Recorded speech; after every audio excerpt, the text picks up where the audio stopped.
नमस्ते दोस्तों। आज के इस मज़ेदार और जादुई एक्सप्लेनर में आप सभी का बहुत बहुत स्वागत है।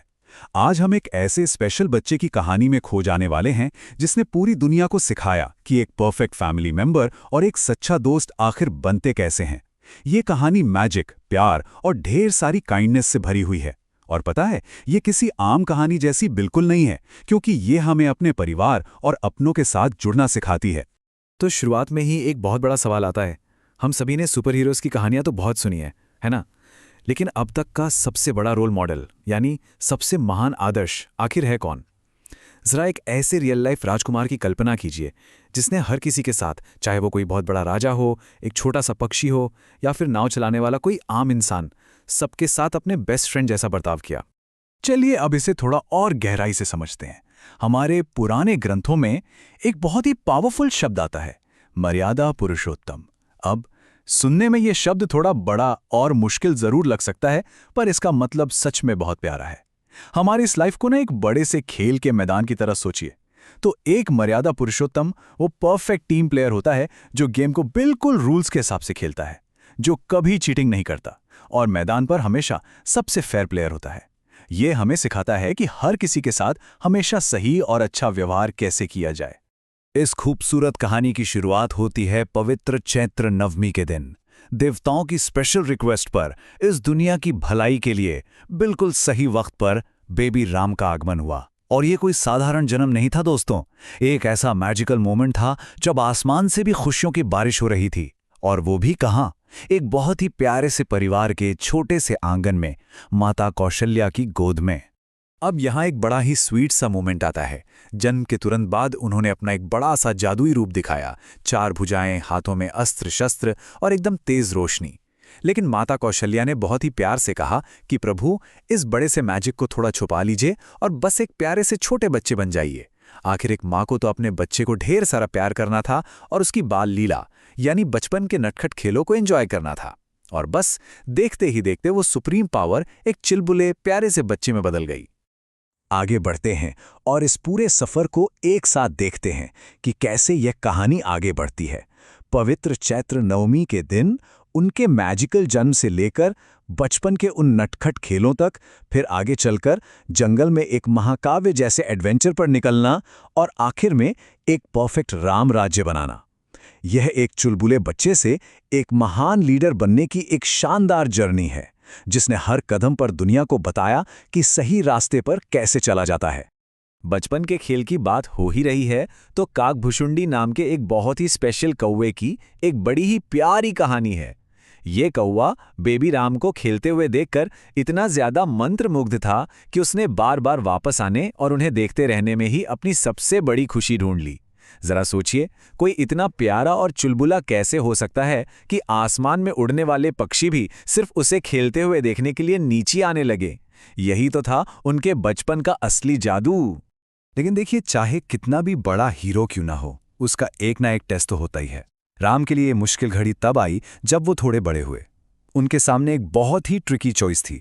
या तो उन्हें अयोध्या का राजा बनने के लिए एक चमचमाता हुआ मुकुट पहना था, या फिर अपने पिता राजा दशरथ के प्रॉमिस को पूरा करने के लिए अपना घर बार छोड़कर सीधे जंगल निकल जाना था।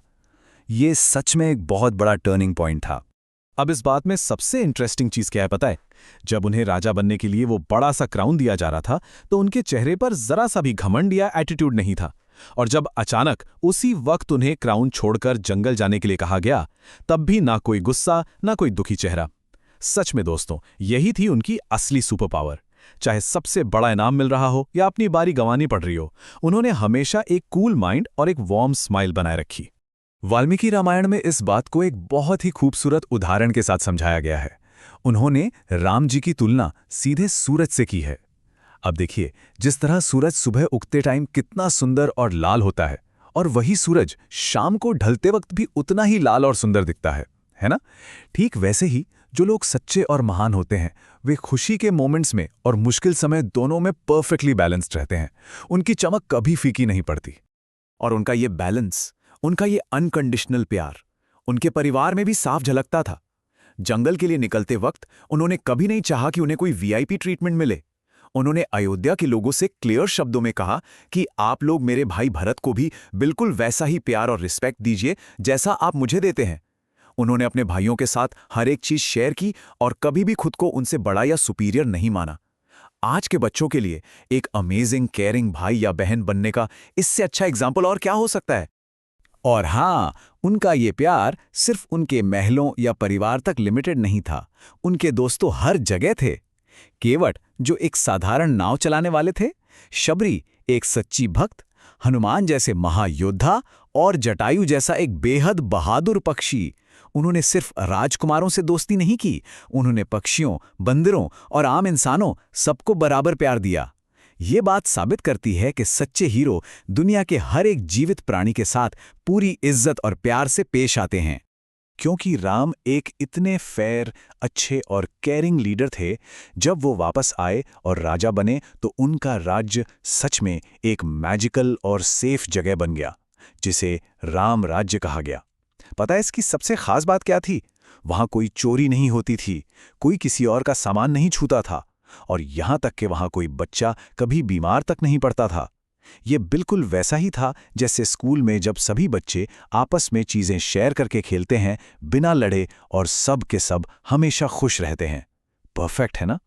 और ये बात बहुत ही ब्रिलियंटली इलस्ट्रेट करती है कि उनकी ये स्टोरी सिर्फ भारत तक ही सीमित नहीं रही। आज भी दुनिया भर के कई अलग अलग देशों में बच्चे उनके एडवेंचर्स के बारे में पढ़ते हैं और उनकी अच्छाइयों से सीखते हैं। जैसे इंडोनेशिया में इस कहानी को ककावीन कहते हैं, थाईलैंड में रामकियन और कंबोडिया में रामकीर्ति। अलग अलग जगहों पर भले ही नाम थोड़े अलग हों, लेकिन उनकी काइंडनेस आज भी सभी को आपस में जुड़े हुए है। महान कवि तुलसीदास जी ने एक बहुत ही खूबसूरत बात लिखी थी। अगर इसे हम सिंपल वर्ड्स में समझें तो बड़े होना और लाइफ की मुश्किलों को फेस करना कई बार एक डार्क और डरावने समंदर को पार करने जैसा लग सकता है, लेकिन राम जी के अच्छे कामों और उनकी काइंडनेस को याद रखना बिल्कुल एक सेफ नाव में बैठने जैसा है। एक ऐसी नाव जो हमें बड़े से बड़े तूफानों और कठिनाइयों से भी आसानी से और हंसते हंसते निकाल ले जाती है। तो इस एक्सप्लेनर के एंड में सोचने वाली बात यह है कि हम अपनी डेली लाइफ के छोटे छोटे एडवेंचर्स में सबसे फेयर प्लेयर और एक प्यारे फैमिली मेंबर कैसे बन सकते हैं।